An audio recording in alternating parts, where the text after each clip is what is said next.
여러분 안녕하세요. 네, 그동안 잘 지내셨습니까? 오늘은 신명기 3장부터 8장의 내용을 나눌 겁니다.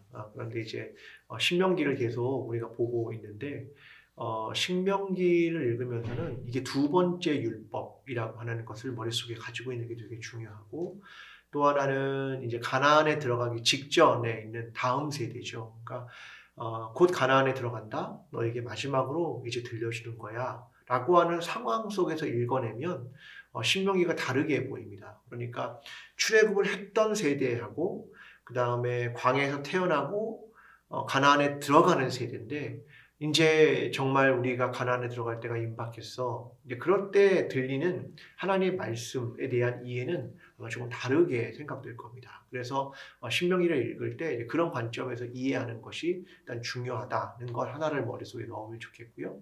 또 하나는 신명기가 말하고 있는 것은 하나님의 말씀에 순종하는 자는 복을 받고 불순종하는 자는 저주를 받는다. 이런 신학적 구도가 있습니다. 그거를 머릿속에 가지고 있으면 아마 신명기를 읽는데 굉장히 도움이 될 거라고 생각을 합니다.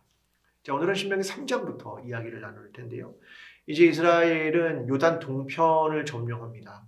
3장에 들어오면 바산왕 옥을 점령하는 부분이 등장을 하게 되는데요. 바로 앞에는 이제 시혼이라는 데를 점령했고, 시혼 왕을 점령했고, 그 다음 바산왕 옥, 시혼과 옥이라고 하는 것들이 계속 성경에 반복되게 등장을 합니다. 몇 개의 도시를 얻냐면 약 60개의 도시를 얻게 됩니다. 그래서 이제 그 땅을 얻으면서 요단 동편에 있는 아모리 족속, 여기를 이제 점령을 다 하게 되는 상황이 벌어집니다. 그래서 아르논에서 헐몬산까지의 지역을 이제 얻게 되는, 요단 동편을 얻게 되었다. 그 이야기입니다.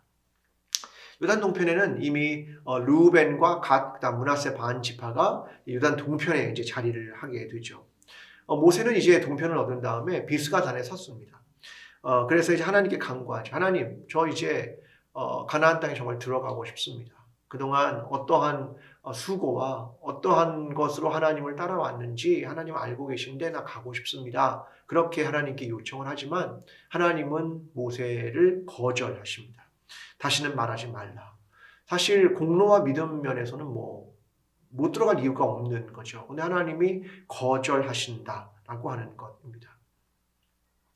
우리가 이제 생각할 건 이런 거죠. 하나님이 거절하는 순간들이 있습니다. 예를 들면 예수님도 겟세마네 동산에서 이 잔을 내게서 옮겨주십시오 라고 요청을 하죠. 근데 하나님 사실 거절하죠. 너는 십자가를 져야 돼 라고 말씀하시는 것 아니겠습니까? 그러니까 하나님이 우리의 삶에서 제한하는 것들이 있습니다. 그것이 어떤 의미였을까? 그걸 생각하는 건 되게 중요합니다. 모세도 가나안 땅에 들어가지 못했고 예수 그리스도도 결국 십자가를 지는, 하나님은 제한을 하셨다라고 하는 부분, 이것이 우리가 생각해야 할 중요한 부분입니다. 자, 신명기 4장에 들어가면 이제 가나안 땅에 들어갈 준비가 굉장히 차근차근 잘 이루어집니다. 요단 동편의 땅을 점령을 했으니까 이제는 요단강을 건너면 서편으로 갈 수 있는 것을 마련해 놓은 겁니다. 그런데 이건 외형적이고 또 이제 준비되고 있는 것이지만 정말 중요한 건 내면의 준비였습니다. 너는 하나님의 말씀을 지키느냐라고 하는 것, 내가 하나님의 말씀대로 살 것이냐, 율법을 준행하느냐, 이것이 가나안 땅을 들어가느냐, 그것을 결정하게 될 것이다. 그 이야기를 하고 있는 겁니다. 중요한 건, 그러니까 너는 이제 우상을 섬기지 말아라 라고 이야기하면서 넌 내 백성이잖아. 넌 날 섬겨야 돼. 우상을 섬기지 마. 나는 어떤 하나님이냐면 질투하는 하나님이야 라고 말씀을 하시는 겁니다. 결국 우리의 내면과 우리의 삶, 그것이 핵심이다 라고 이야기를 합니다. 그러면서 요단 동편 땅을 얻었는데 거기에 도피성 3개를 두신다 이야기를 합니다. 왜 갑자기 도피성 얘기가 나왔을까? 도피성의 관심은 뭡니까? 부지 중에 살인한 자라고 하는 것. 그래서 생명을 어떻게 보존할 것인가. 여기 하나님은 생명에 관심이 있다라고 하는 것을 보여주는 것입니다. 자, 또한 이제 두 번째 율법을 선포하면서 이거 율법을 토라라고 이야기하는데, 구시적으로 말하면 오늘 본문에는 증언, 규례, 법도라고 말합니다. 그래서 신명기라는 두 번째 율법을 주신 이야기, 그 이야기를 배경적으로 설명하는 부분이 거기에 등장합니다. 자, 신명기 5장에 가면 우리가 잘 아는 십계명의 이야기가 등장하는데요. 출애굽기 20장에 한번 등장하고 신명기 5장에 한번 등장합니다. 똑같은 십계명인 것 같지만 좀 다른 부분이 사실은 있습니다. 원래 이제 십계명은 두 부분 나누어지죠. 하나님에 대한 신앙과 인간의 사회에서의 관계 이런 것들을 설명하는 두 부분으로 나누어지는데 이제 이런 십계명을 읽을 때도 우리가 이제 머릿속에 가져야 할 게 뭐냐면 그 시대와 상황입니다. 그러니까 출애굽기 20장을 받았던 세대와 신명기 5장을 받았던 세대가 십계명의 얘기지만 그 시대와 상황, 사람들 그걸 우리가 이해하면 조금 다르게 이해할 수 있다는 거죠. 예를 들면 이제 가장 큰 차이가 드러나는 게 뭐냐면 안식일에 대한 얘기입니다. 출애굽기 20장에 안식일 왜 안식하느냐 이야기하면 창조 신학을 가지고 말합니다. 하나님이 6일 동안 창조하시고 7일 동안 쉬셨어. 그러니까 너희는 쉬어야 돼 라고 출애굽기 20장에서 이야기했습니다. 신명기 5장은요? 아닙니다. 신명기 5장이 말하는 건 뭐냐면 너희가 애굽에서 구원을 받았어. 그 속박으로부터 이제 자유를 얻었어. 그래서 너희는 안식일을 지켜야 하는 거야 라고 하는 그 조상들의 이야기를 합니다. 그래서 출애굽기 20장은 안식일을 기억하라 이렇게 말하고요. 신명기 5장은 안식일을 지켜라 이렇게 이야기합니다. 그러니까 이게 출애굽기와 신명기가 말하고 있는 차이점입니다. 이제 백성은 하나님을 두려워합니다. 모세 당신이 가까이 가서 하나님 말씀을 듣고 우리에게 전해 주십시오 라고 이야기하죠. 그 모세가 중보자다라고 하는 걸 이야기하고 우리는 그걸 듣고 잘 지키겠습니다. 이렇게 이야기한다는 내용이 신명기 5장의 내용입니다. 신명기 6장은 이러한 율법을 요약하는 부분이 등장합니다. 그러니까 율법이 너무 이제 많으니까 과연 중요한 게 뭘까? 이걸 요약으로 정리해. 그러면 이제 무엇일까? 그것을 6장에서 두 가지로 이제 정리를 하는 거죠.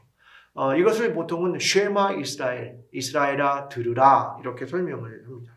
첫 번째는 뭐냐면 하나님은 오직 하나이시다. 그분은 한 분이야. 그래 너는 마음을 다하고 뜻을 다하고 성품을 다해서 너희 하나님을 사랑해. 그 이야기를 여기서 들려주는 겁니다. 이게 첫 번째 얘기고 두 번째 너희는 이걸 내 자녀들에게 가르쳐라. 부지런히 가르쳐라. 내가 집에 있을지 밖에 있을지 뭐 누웠을 때든지 일어설 때든지 관계없이 어떠한 장소와 상황에서도 뭐 해야 한다? 다음 세대에게 이걸 가르쳐야 한다. 이 두 가지가 핵심이다. 그 이야기를 6장이 들려주고 있는 겁니다. 자, 그 다음에 얘기는 뭐냐면 불순종에 대한 경계입니다. 하나님 너희를 구원하신 것을 기억하고 하나님을 경외해라. 그러니까 우리가 율법의 핵심이 무엇인가 이걸 알려면 신명기 6장을 보면 도움이 되는 겁니다. 자, 신명기 7장의 얘기입니다. 하나님께서 가나안 족속에 대한 얘기를 하면서 그 가나안 사람이라고도 말하고 혹은 아모리 사람 이렇게도 말합니다. 그들과 계약하지 말고 자비를 베푸지 말고 결혼하지 말고 제단을 헐고 기둥들을 부수고 목상을 꺾어버려. 이 하나님이 이 가나안에 대한 이야기를 이제 들려주는 겁니다. 그러면서 너희가 이 가나안 땅을 얻은 것 말이야. 너희의 숫자가 많아서가 아니야. 너희는 오히려 작아. 그래서 하나님의 능력을 보여줄 수 있는 것이고 하나님이 너희를 택한 건 뭐냐면 너희를 사랑했기 때문이다. 그 이야기를 합니다. 그러니까 우리가 대단해서가 아니라 하나님이 사랑했기 때문에 이스라엘 백성이 가나안 땅에 들어가는 거야. 그 이야기를 합니다. 너희는 두려워하지 말고 하나님께서 과거에 행하셨던 일들을 기억해라. 그리고 조금씩 쫓아내실 거야. 한 번에 확 쫓아내면 들짐승들이 번성할 거라서 조금씩 하실 거야. 그 이야기를 하는 겁니다. 자, 이제 신명기 8장으로 가면 다시 율법의 준수를 강조하게 됩니다. 하나님이 지난 40년 동안 이스라엘 백성을 인도하신 게 있었어. 그 이유가 뭔지 아느냐? 하나님의 계명을 지키나 지키지 않나 그걸 확인하기 위해서야. 너를 끊임없이 광야 40년 동안 낮추시고 시험했다라고 하는 것을 이야기합니다. 그래서 내가 하나님의 말씀을 듣고 경청한다면 너는 그 땅에 들어가서 아름다운 걸 누리게 될 거야. 결국 중요한 건 떡이 아니야. 가나안 땅에 들어가 얻는 거 그거 아니야. 사람은 떡으로만 사는 게 아니라 하나님의 말씀으로 사는 거야. 이걸 신명기가 들려주고 있는 겁니다. 그러면서 우리가 잘 아는 걸 생각해 봐야죠. 팔복에 이런 이야기가 나오죠. 온유한 자는 복이 있나니 그들이 땅을 기업으로 얻을 것이다. 그러니까 땅을 얻는 얘기를 합니다. 근데 어떤 자요? 온유한 자. 이건 부드럽다는 게 아닙니다. 낮아지고 비천하다, 겸손하다, 그런 걸 의미하는 말입니다. 누가 땅을 얻을 수 있습니까? 겸손한 자. 하나님이 너희를 낮추셨다. 그 말은 그들이 온유해졌다. 그런 자들이 어떻게 된다? 땅을 기업으로 얻는다. 이렇게 말합니다. 그러면서 하나님은 이렇게 말씀합니다. 너희 가나안 땅 들어가서 변하지 말아라. 잊지 말아라. 교만해지지 말아라. 이것을 다시 한번 이야기하는 것이 신명기 8장의 내용입니다. 오늘 저와 여러분의 삶이 가나안 땅에 들어간다는 것, 그것이 어떤 의미인지를 알아야 합니다.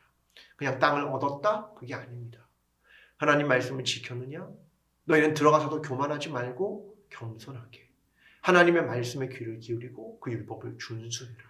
그것이 너희가 땅을 누리는 것이다.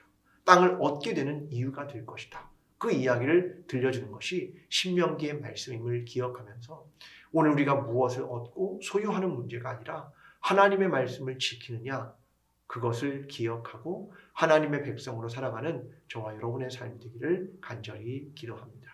이번 한 주간도 성경 필사에 승리하시기를 바랍니다. 감사합니다.